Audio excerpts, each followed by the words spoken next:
안녕하십니까. 양주옥정의 백호부동산 소장 민경선입니다. 오늘은 제가 간단하게 부동산을 사기 전에 꼭 확인해 봐야 할 등기부등본 보는 방법을 설명하려고 하는데요. 등기부등본이라는 것은 쉽게 말하자면 부동산의 이력서라고 생각하시면 됩니다. 부동산 등기부등본만 잘 봐도 그 부동산이 겪은 세월을 짐작할 수 있기 때문인데요. 부동산을 거래해 보신 분들은 집을 사기 전에 부동산에 가면 등기부등본을 보여주면서 소유권을 확인시켜 주고, 그리고 근저당이 얼마인지 확인을 시켜줍니다. 그러나 이게 누구를 위해서 설명을 하는 건지 뭐가 뭔지 도통 모르고 그냥 그렇구나, 하자없는 집이니 안전하겠구나 하고 생각하는 경우가 많은데요. 제가 오늘 이 부분에 대해서 좀 설명을 해드리려고 해요. 등기부등본을 내가 직접 보고, 그리고 이 물건에 대해서 하자가 있는지, 그리고 이 물건의 이력서라고 하는 등기부등본을 확인하는 방법을 짧게 영상으로 한번 남기려고 합니다. 오늘 제가 설명할 등기사항 증명서는 사실 보통의 등기사항 증명서보다 조금 난해한데요. 그 이유는 이 등기사항 증명서는 경매 개시 결정이 된 물건이에요. 그러니까 쉽게 말하면 경매에 나간 지금 물건이기 때문에 조금 일반적인 아파트나 뭐 토지, 그리고 건물 등기부 등본보다는 조금 난해할 수도 있는데요. 이것만 3번 이상 이렇게 되는구나 생각한다면 다른 일반적인 등기부 등본 보는 거는 쉽게 볼 수 있을 거라고 생각이 됩니다. 네, 먼저 등기부 등본을 정확하게는 등기사항 증명서라고 하셔야 정확한 이제 명칭이에요. 근데 보통 등기부 등본이라고들 하죠. 그냥 그렇게 말씀하셔도 되고요. 그리고 주택이나 일반 상가의 경우에는 토지와 주택에 대한 등기부를 각각 떼셔야 돼요. 왜냐면 우리나라는 토지 따로, 그리고 건물 따로 따로따로 보기 때문에 이렇게 떼야 되는데, 우리가 일반적으로 쉽게 접할 수 있는 아파트 같은 경우에는 집합건물이라고 해가지고 토지와 건물이 동시에 나오게 돼요, 이 등기부 등본 상에. 그래서 오늘은 가장 많이들 띄어보고, 그리고 가장 많이 거래를 하는 아파트에 대해서 한번 얘기를 한번 해볼까 합니다. 그러면 첫 장으로 한번 가볼게요. 네, 등기사항 전부 증명서라고 이렇게 나와 있고요. 말소사항 이제 포함이 있고 집합건물입니다. 표제부가 나와요.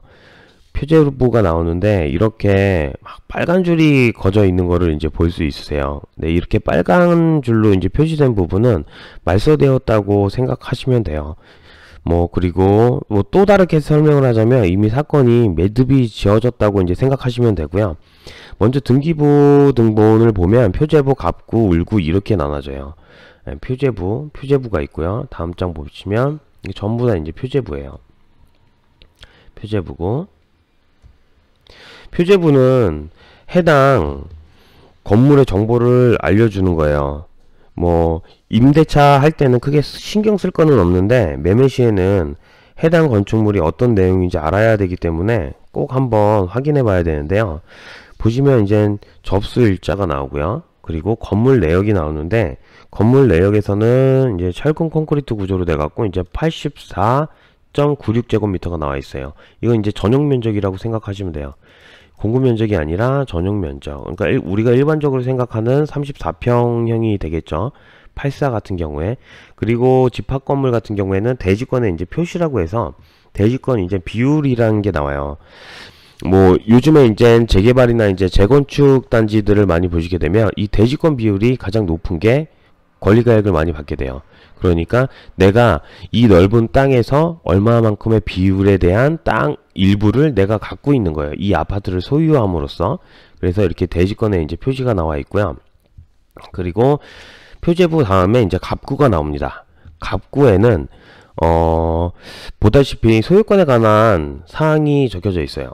이제 소유권 보존도 있고요. 소유자는 누가 되어 있고, 권리자는 누가 되어 있고, 이렇게 되어 있고, 다음 장 보시면 소유권에 관한 권리 변동에 대한 사항이니까 소유권 이제 이전이라고 이제 나와 있는데, 소유권 이전은 소유권 보존 등기한 사람에게 소유권을 이전받아 온 거예요. 그러니까 내가 이 물건을 처음 취득한 사람에게서 사갖고 왔다고 생각을 하시면 돼요.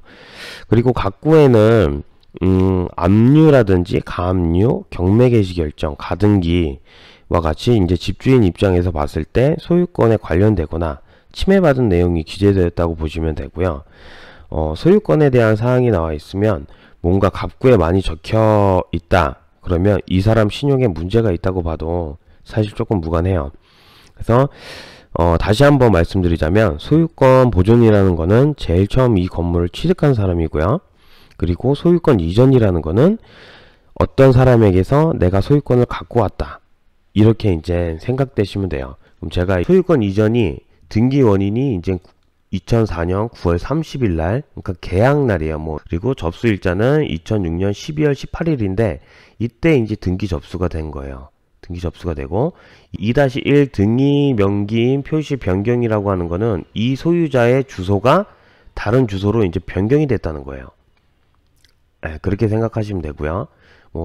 2010년 12월 29일 날 주소가 이제 점거했던지 퇴거했던지 해서 이렇게 주소가 바뀌었다는 거를 이제 볼 수가 있고요.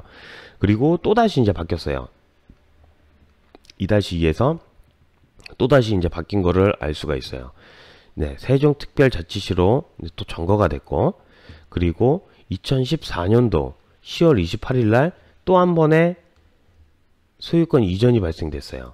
그러니까 여기가 이제 첫 번째 소유권 보존에서 소유권 이전 첫 번째 됐고, 그리고 다른 분에게 이제 처분을 한 거죠.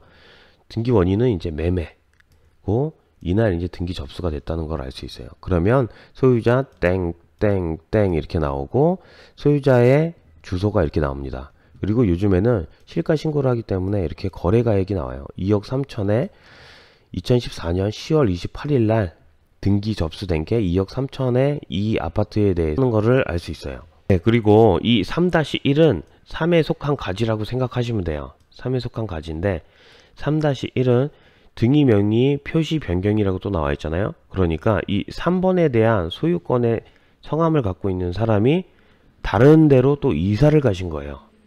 그렇게 생각하시면 되고요.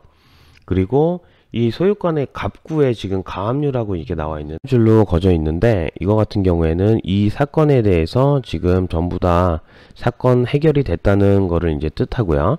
이제 5번으로 가시면 가압류 등기 말소, 4번에 가압류 등기를 말소한다. 네, 이날 이제 가압류 해제를 이제 했다고 보시면 돼요. 그래서 빨간 줄로 갔고 5번에는 그거에 대한 내용을 이렇게 설명을 해줬다고 생각을 하시면 됩니다.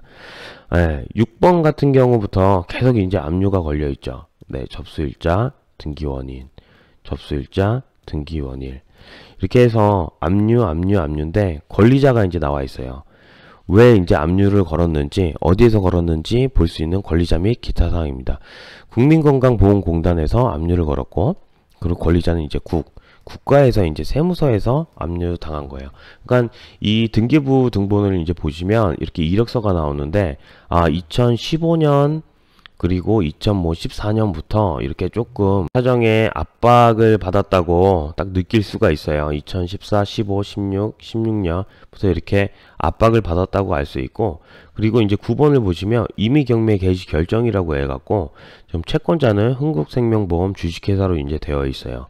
이제 채권자가 임의경매를 지금 신청을 한 거예요. 돈을 갚지를 않고 이자에 대해서 이제 계속 연체가 되니까 2017년 9월 26일 날 임의 개시 결정을 해서 이제 경매를 이제 신청을 하게 됩니다. 그리고 이제 10번에 보면 압류가 또 있죠. 건강보험공단 여기에다가 이제 돈을 안 낸 거예요. 이분께서.